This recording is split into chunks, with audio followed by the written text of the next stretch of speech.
अंधेरी इलाके में लगा है सीएम योगी आदित्यनाथ का पोस्टर। मैं तस्वीरें दिखा रहा हूँ किस तरह से यह पोस्टर लगाया गया है और लिखा गया है पोस्टर में, बटेंगे तो कटेंगे, योगी संदेश, एक रहेंगे तो नेक रहेंगे, सुरक्षित रहेंगे। ये तस्वीरें देख रहे हैं किस तरह से पोस्टर लगाया गया है।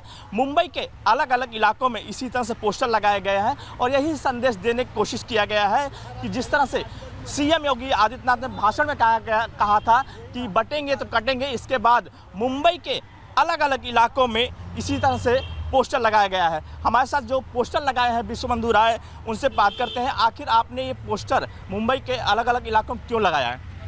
मैंने ये पोस्टर इसलिए लगाया कि विपक्ष जिस तरह से कर रहा है बांटने की राजनीति, तुष्टीकरण की राजनीति, उसका मैंने जवाब दिया, बटेंगे तो कटेंगे। जिनको समझ में आना है उनको समझ में आ रहा है। हरियाणा में लोगों को समझ में आया, लोगों ने हरियाणा में बीजेपी की सरकार लाया।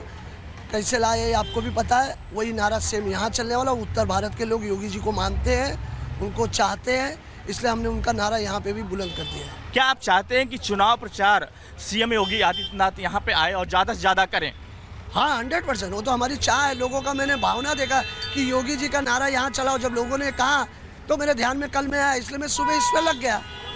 कहाँ कहाँ पोस्टर लगाए हैं आपने? मैंने बांद्रा बिंद्रा, विपक्ष के नेता, अंधेरी, जोगेश्वरी, सब जगह लगा और लगेंगे।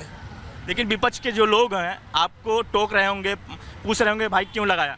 मैं विपक्ष के लोगों को देख के नहीं, उनको मालूम है कि वो तुष्टीकरण की राजनीति करते हैं। तुष्टीकरण की राजनीति, बांटने का राजकारण वो करते हैं। उनको मैंने जवाब दिया कि अभी भी अलर्ट हो जाओ, लोग आपको साफ कर देंगे इस इलेक्शन में। क्या मांग कर रहे हैं बीजेपी से कि ज़्यादा से ज़्यादा सीएम योगी आदित्यनाथ मुंबई, पूरे महाराष्ट्र में प्रचार करें? सब कैंडिडेटों की ऑलरेडी मांग डायरेक्ट सीएम जी के कार्यालय में जा रही है, पार्टी कार्यालय में आ रही है, महाराष्ट्र कार्यालय में जा रही है, उत्तर प्रदेश के कार्यालय में जा रही है। ऑलरेडी मांग जा रही है उनकी प्रचार करने के लिए। पब्लिक की क्या डिमांड है? पब्लिक की डिमांड है योगी जी को लाइए। उत्तर भारत के लोग तो सब योगी जी को चाहते ही है, क्योंकि कटेंगे तो बटेंगे। ये तस्वीरें देखें, बटेंगे तो कटेंगे, ये पोस्टर लगाया गया है और मुंबई के अलग अलग इलाकों में लगाया गया है। हम कुछ लोगों से बात करेंगे, आप लोग भी यहाँ पे हैं और इस तरह से पोस्टर लगाए गए हैं। क्या कहेंगे अंकल, क्या कहेंगे आप? इस तरह से पोस्टर लगाए, क्या चाहते हैं आप?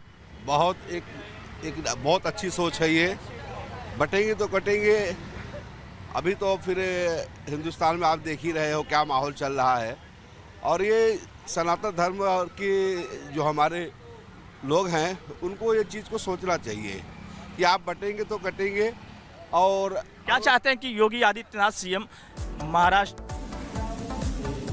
चलिए खबरों में आगे बढ़ते बात करेंगे भारत के दुश्मनों की, क्योंकि भारत के दुश्मन ने पहले रेल की धमकी दी, रेल को उड़ाने की धमकी दी और उसके बाद देश भर में जगह जगह पर रेल पटरियों पर साजिश की चर्चा आपने देखी। रेल डिरेल करने की कोशिश की गई उत्तर प्रदेश, मध्य प्रदेश, महाराष्ट्र, अलग अलग जगहों से। लेकिन अब भारतीय यात्री विमानों को धमकी दी जा रही है और ये धमकी हर दिन दी जा रही है। अब तक की अगर बात करें तो बहुत ज्यादा नुकसान भी एविएशन बोर्ड को हो चुका है। इसकी जानकारी हम आपको देंगे।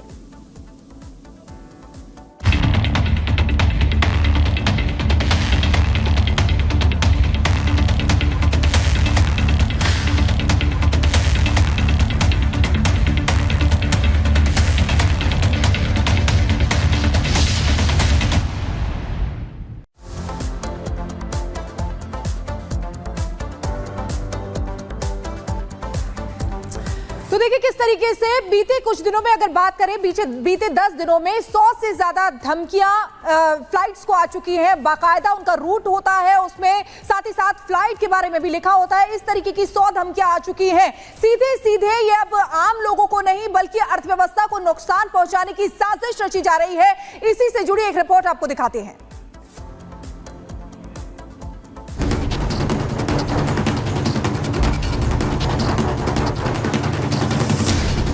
क्या भारतीय एविएशन इंडस्ट्री के खिलाफ हो रही है साजिश? क्या बम की झूठी धमकियों से अर्थव्यवस्था को चोट पहुंचाने की साजिश? भारत के खिलाफ एक नई साजिश का ताना बाना बुना जा रहा है। इस बार ये साजिश भारत के नागरिकों के खिलाफ नहीं बल्कि देश की अर्थव्यवस्था के खिलाफ है। दुनिया की तेजी से बढ़ती भारतीय एविएशन इंडस्ट्री को नुकसान पहुंचाने के लिए विदेशी धरती पर एक नए तरीके का हथकंडा अपनाया जा रहा है। हम ऐसा क्यों कह रहे हैं, इसके पीछे पुख्ता वजह मौजूद है। पिछले 10 दिनों में 100 से ज्यादा विमानों में बम की धमकी मिल चुकी है। एयरलाइंस कंपनियों को मेल या सोशल मीडिया के जरिए धमकी दी जा रही है। धमकी में बकायदा फ्लाइट का नंबर, उसके रूट का जिक्र होता है, जिसके बाद सभी फ्लाइट्स की इमरजेंसी लैंडिंग करवाकर चेकिंग की गई। हालांकि धमकी वाली किसी भी फ्लाइट में कोई संदिग्ध चीज नहीं मिली है। लेट इट बी MHA और एयरपोर्ट लेवल सिक्योरिटी ऑफिसर सबको साथ में लेते हुए वो सारे निर्णय ले रहे हैं and they are working in that process. ये ऑफेंस जो है वो इन फ्लाइट वाले उस सिचुएशन को ध्यान में रखते हुए उसमें सारे ऑफेंसेस का लिस्ट किया गया है। तो हम उसमें ऐड करेंगे जो ऑन ग्राउंड या फिर एयरपोर्ट के पास भी जो फ्लाइट है उसके ऊपर भी ऐसे थ्रेट्स आते हैं, तो उसको भी कैसे डील करना है, कॉग्निजेबल कैसे बनाना है, उसको हम स्पेसिफिकली ऐड करेंगे। तो इन फ्लाइट था, अभी ऑन ग्राउंड को भी ऐड करेंगे। भले बम की सभी धमकियां झूठी निकली हों, लेकिन इसने एयरपोर्ट प्रशासन, सुरक्षा एजेंसियां और सरकार के लिए सिरदर्द जरूर पैदा कर दिया। वहीं इससे एयरलाइंस कंपनियों को भारी चपत लग रही है। दरअसल अचानक प्लेन का रूट बदलकर ग्राउंड पर उतारने से भारी आर्थिक नुकसान होता है। प्लेन की चेकिंग, सामान की जांच, रूट डायवर्ट का अतिरिक्त खर्च आता है। यात्रियों को होटल में ठहराने और उन्हें मंजिल तक पहुंचाने के लिए व्यवस्था तक करनी पड़ती है। दावा किया जा रहा है कि पिछले कुछ दिनों से लगातार मिल रही बम की फर्जी धमकियां मिलने से एयरलाइंस कंपनियों को 200 करोड़ तक का नुकसान हो चुका है। ये सारा खर्चा एविएशन इंडस्ट्री को चोट कर रहा है। इस पूरी साजिश का ताना बाना विदेशी धरती से रचा जा रहा है।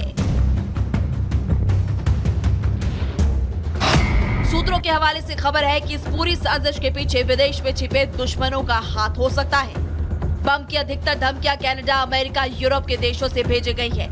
फर्जी VPN बनाकर उनसे भारतीय एविएशन कंपनियों को धमकी दी जा रही है। We have come to the conclusion that there are two areas that we can explore. One is the amendment in aircraft security rules. Aircraft security rules is something which deals with the security aspect when it comes to within the aircraft. How do we deal with the security issues, concerns, and there is a strict rules that have been laid out. And we have seen that if you can do a little amendment there, it can specifically strengthen the cause which we are fighting for right now. So one of the idea that we want to propagate by changing these rules is, once we catch hold of the perpetrator who is behind this, we want to put them in the no-fly list. इस तरह की फर्जी धमकियों से airlines कंपनियां और खुफिया एजेंसियां दोनों परेशान हैं। जाहिर सी बात है कि इस पूरी साजिश का मकसद भारतीय अर्थव्यवस्था को चोट पहुंचाना है। दूसरी तरफ सरकार भी इस तरह के बढ़ते मामलों से निपटने के लिए कड़े कदम उठाने का मन बना चुकी है। हॉक्स कॉल जैसे अपराधों के लिए वर्तमान कानूनों को और सख्त किया जा रहा है। फर्जी कॉल करने वालों को नो फ्लाइंग लिस्ट में डाला जा रहा है। वहीं भारी जुर्माने का भी प्रावधान इस दौरान किया जा रहा है। सूत्रों का दावा है कि इस तरह के साजिश रचने वालों पर कड़ा एक्शन लेने के लिए केंद्र सरकार कमर कस चुकी है, जिसका असर जल्द दिखना शुरू हो जाएगा। Bureau report, Republic Bharat. तो सवाल ये कि फर्जी धमकी जो भेजे जा रही है वो साजिश किसकी है। अब आपको बताते हैं कि अभी तक कितनी धमकियां मिली हैं।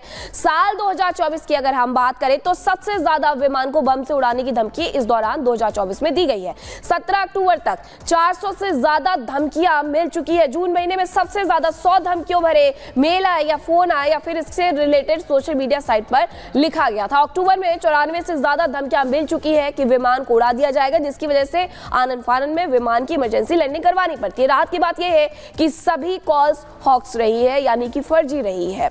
लेकिन इसके बाद भी जो धमकी भरे मैसेजेस हैं वो आने बंद नहीं हुए हैं और एयरपोर्ट की सुरक्षा इस लिहाज से बढ़ा दी गई है।